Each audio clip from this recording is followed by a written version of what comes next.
Hello everyone, it's Tanny Games here. Welcome back to the channel. Today we have my first Storybook Vale speed build and I'm so excited. I'm so happy to be decorating finally in this world. I do want to finish some more friendship quests before I fully obviously decorate everything, because I know some of the friendship rewards and stuff like that are kind of cool, so I would love to add those into my builds and things like that. So I do want to do some of that first of all, but we have got our first build here, which is in the bind, and it's my little town core kind of build. We do have my main house for this valley, which is that sort of manor house design, whatever it was called, that you got with the magical edition of the game. And I did a trick which I saw in Trisha's Lovely Games video. She pointed out something that had been done on Facebook, so I'm not sure who the original creator was to credit, but she saw it in a post, and someone had basically joined two of the houses together to make one big house. So that's what I've done. So I changed my base house skin, and then also there's a separate house next to it basically. I also used Belle's cottage. I felt like the orange tones of the roof made it fit in perfectly for this biome. Of course we have Scrooges and Remy's, you know, there's not much we can do there. We're kind of forced to have our town area in the bind because of the way Scrooge's is designed effectively. I kind of wish it was more of a skin selection, so we could have the original Scrooge store skin, because I feel like the original Scrooge store, Scrooge store skin would fit in better with Mythopia, same with Remy's, and it would be nice if we had some that kind of fitted into the Ever After as well. I feel like this really ties it to the bind, having this skin, which in some ways I don't mind because it does look nice, but I wish it just functioned a bit more like the Goofy stalls where you could sort of select which skin it had. I just think that would be a lot better. Let me know what you think of that in the comments down below, whether you agree or disagree. Like I said, they are lovely buildings, but I do feel like they are kind of forced to be in the bind, so that's why I've built this town or city core kind of build here, because again, I feel like my hands were tied. I feel like this was the only choice for this build. You will see I originally try and set up a seating area outside of Belle's house. That is something that I think I do want to put back in. Eventually I change it to like this tennis table, but the tennis table is like a giant book laid out, which I thought was kind of quirky and fun, but it's not something that I think I'm gonna want to use long term. I don't know, maybe it's just a bit too out there for me. So I might change it to a seating area or something outside of her house, but I'm not entirely sure what to change it to. I tried using the sofas and I just felt they looked too indoorsy to go outdoors, so I need to have a look and see if I can find an outdoor seating kind of setup that would work. I've really enjoyed using all the foliage pieces that we've been getting. It's nice to kind of try them all out. I kind of want to do a bit of everything. I think that's the problem. There's so much new stuff. It's like, oh my god, want to try it all, want to try it all. So I even merged some of the bushes into the wall kind of fence area that we have around Belle's house, because I just thought that would look really, really cute and stuff. And, you know, maybe just break up the uniformity of it. I don't know. I did also try using this fencing that we have, which is supposedly fixed in terms of the pattern. I'm still a bit questioning it, because sometimes the balls look white, sometimes they look yellow. I don't know what the pattern is yet. I'm trying to figure it out, but I think it is a lot more improved than what it was. But in the end, I ended up getting rid of it. I just couldn't get it to work. Yeah, it just wasn't right. And in the end, we just put a giant tree in between the two houses, because I have also used the little Halloween cottage as well, which is quite cute, and the orange tones I think fit the bind very well. I also found out around this point that there's actually foliage that can go in the water. I did not realise it went in the water at first, and I was like, wait a minute, what's this? So that was kind of cool to see, you know, nice to know that we do have that foliage that goes in the water. So if you wasn't aware, there is foliage that goes in the water, specific for the water. So if you wanted to add those in, you can do. I tried to keep everything, as I said, just sort of along the same tones, you know, the oranges and things like that. I do introduce a few yellows to kind of break things up, just to add that sort of slight dimension. But I think because all this stuff is new, all this foliage is new, I kind of, as I said, just wanted to use all of it. So I'm really looking forward to experimenting a bit more, maybe a bit more creatively, perhaps with the other side of the bind. We'll have to see what I do there, but I have, you know, sorted at least this setup out. I did a central kind of like park area. I knew that was something that I wanted to do, just to break it all up kind of thing. I think I've seen a lot of other creators do this as well. It seems like the right choice, to be honest, to do. There was a German creator I seen who did something very, very similar. I think her name's Rosalie Bell. I will put it on screen if I'm wrong. I think it's Rosalie Bell. She had a very, very similar setup, to be honest. But her build was absolutely gorgeous. I was a bit jealous because I watched it and I was like, this is exactly the vision I had. And I'm like, I don't want to copy, but it's exactly the vision that I had. So it was weird trying to do something similar without doing it exactly the same. It was a struggle, I'm not gonna lie. But I think it's that thing when you've got this area like the bind, which, as I said, because Scrooge's store and Remy are completely tied to this area, it's not like I could do a fun and creative way of doing a city core build somewhere else. Like I genuinely thought about doing it in Mythopia originally, like a Grecian town or something like that. I thought that might be fun. But seeing what Scrooge's looks like and the fact that we can't like change it or anything like that kind of just forced my hand here. This is literally the only thing you can do, like the only kind of, well, you can do a town setup in Mythopia, but in terms of using the like Scrooge store and Remy's, they pretty much only fit into the bind, in my opinion. I did have to squeeze in the space a bit for this central bit that's meant to be kind of like almost like a park greenery space, because I knew I wanted to do the rail tracks, which I think is something Rosalie Bell actually did as well.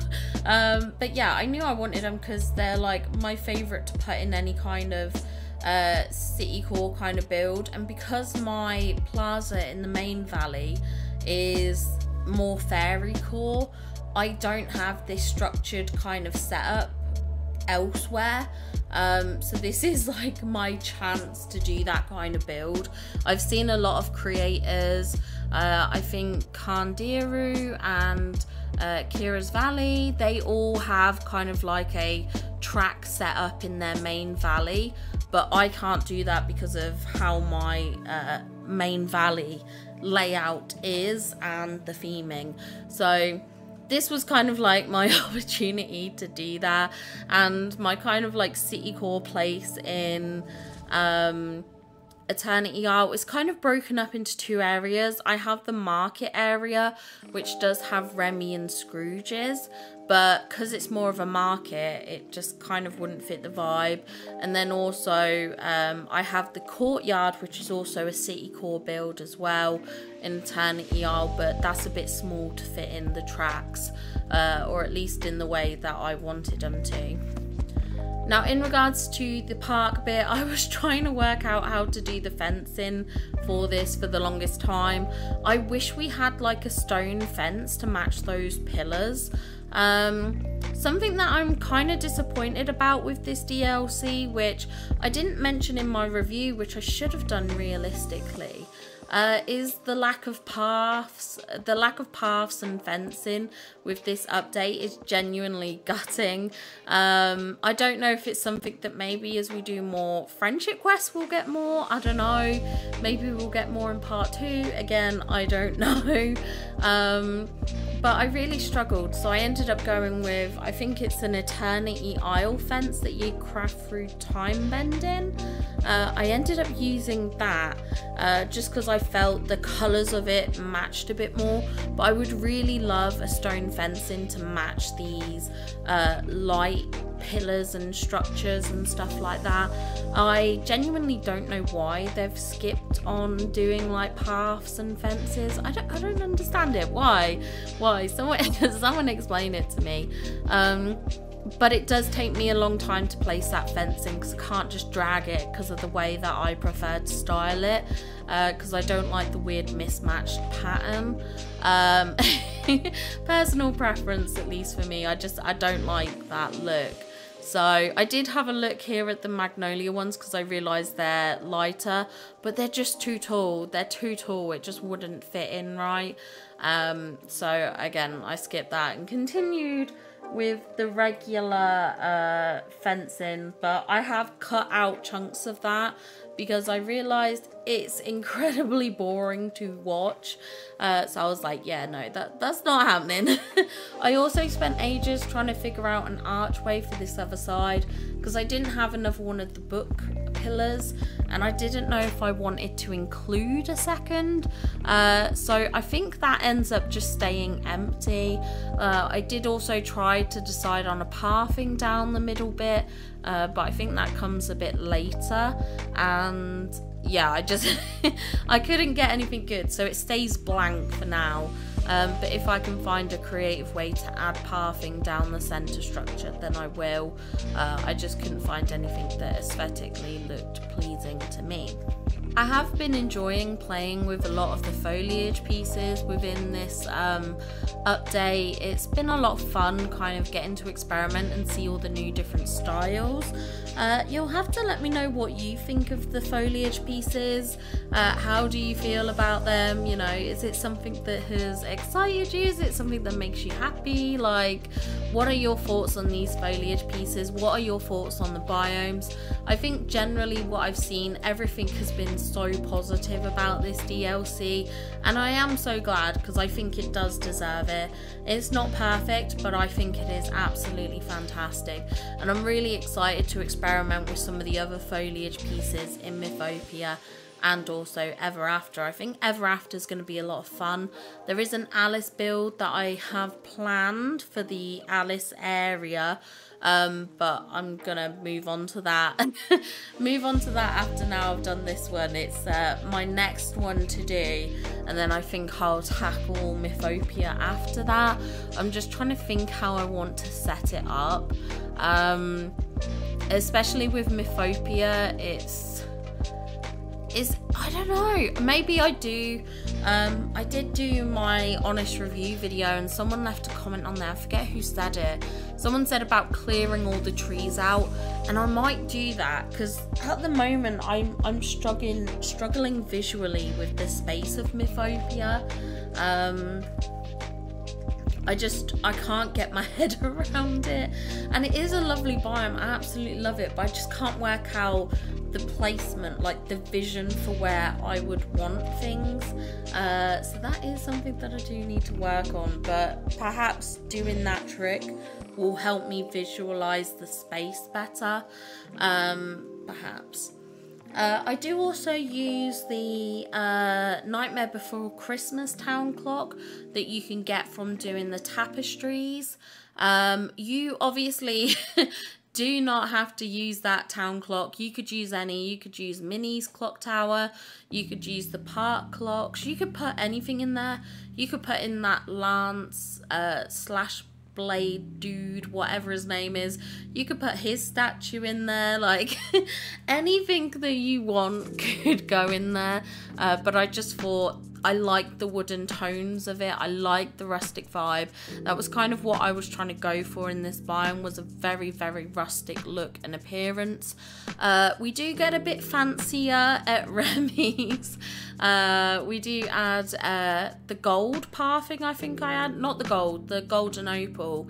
And then I also add in some sort of fancier chairs. And obviously we've got the Ratatouille metro station entrance, which is one of the time bending pieces from A Rift in Time. So I have used some pieces that are kind of like outside of this DLC, if that makes sense, just to kind of like merge things together and everything like that. But I did like it, and I thought it would be kind of nice to use, and I think it offered a chance to kind of break up the similar colours that we've got going on in this area, because obviously it is all those orangey and red tones, so it just adds a bit of a little bit of difference going on in there. At least that's the plan. But yeah, that's kind of like the main aspects of this build that I've done. There is a little section I do for the Halloween cottage, but it's not overly big of a section. It's literally like a pathway to the door and a bit of foliage surrounding it and things like that. So that's what I've got going on over there. There is also a little seating area that I do at the bottom of the stairs down from the Library of Lore, just because I thought that would be nice and fun to do and everything like that. So I also have that as a setup. But you'll have to let me know in the comments down below what you think of this build, whether you enjoy it, whether you like it, if it inspires you, or let me know what creative ideas you have for the bind. I'd love to hear if you're planning to do something different, because I feel like this is the standard. This is the standard bind build. You know, I'm not inventing the wheel here. I'm not doing anything new and fantastic. But I'm intrigued to see if any of you guys have thought of anything outside of the box kind of thing with this. I think this kind of town core build is the way to go with the bind at the moment. But I'd love to hear if you guys are coming up with fun and expressive ways to design this area. If there are any other builds you would like to see on this channel, if there's something you're struggling with, if there's a build idea that you can't execute and you'd like to see me have a go at it, then leave it in the comments down below. I would absolutely love to try and inspire you, you know, try and maybe come up with ideas that can help you. So if there's specific looking builds that you're interested in, just let me know and I'll give it my best shot. I will give it my best shot. As I said, I only have one other build currently planned that I have visually in my head, which is the Alice in Wonderland build for the Teapot Falls. I just have to clear that area out so I can rebuild it, because I have a few ideas for that involving like a mini maze and obviously the tea party setup and everything like that. So I'm very, very excited to get into that build. But if there's anything that you want to see me give a go at, then just let me know. Anyway, I'm going to kind of wrap up talking here. We are getting towards the end of this video. I do have a walkthrough at the end so you can enjoy the atmosphere. You can see what the build's like from the kind of like person perspective or whatever you want to say. You can sort of have a look at it from how the character sees it, how it looks like when you're in the actual world rather than just in this furniture decorating mode. So do stick around for that little walkthrough. I do just want to say as well, a huge shout out to my recent subscribers and my long-term subscribers. Thank you so much. Your love and support over the past few days has been absolutely incredible, and obviously my long-term subscribers who have been here since like the beginning, you guys are absolutely fantastic. I literally love every single one of you. I think you're all absolutely amazing people, and I'm so glad to have this little community and family and everything like that. It warms my heart. It like makes me so happy and everything like that. So thank you so much. Obviously to all my channel members, to anyone who's gifted memberships, thank you so much as well. Your support is just out of this world, and I really appreciate it. Of course, to the general people who like and comment, I appreciate you all too as well. It really helps my videos sort of get boosted within the algorithm. So I really love any engagement that you guys can give. It means a lot to me. So thank you all so much. I adore every single one of you, and your support just absolutely means the world to me, and I cannot say thank you enough. But anyway, I'm gonna wrap up here. Enjoy the walkthrough, and I will see you all in the next one. Bye guys!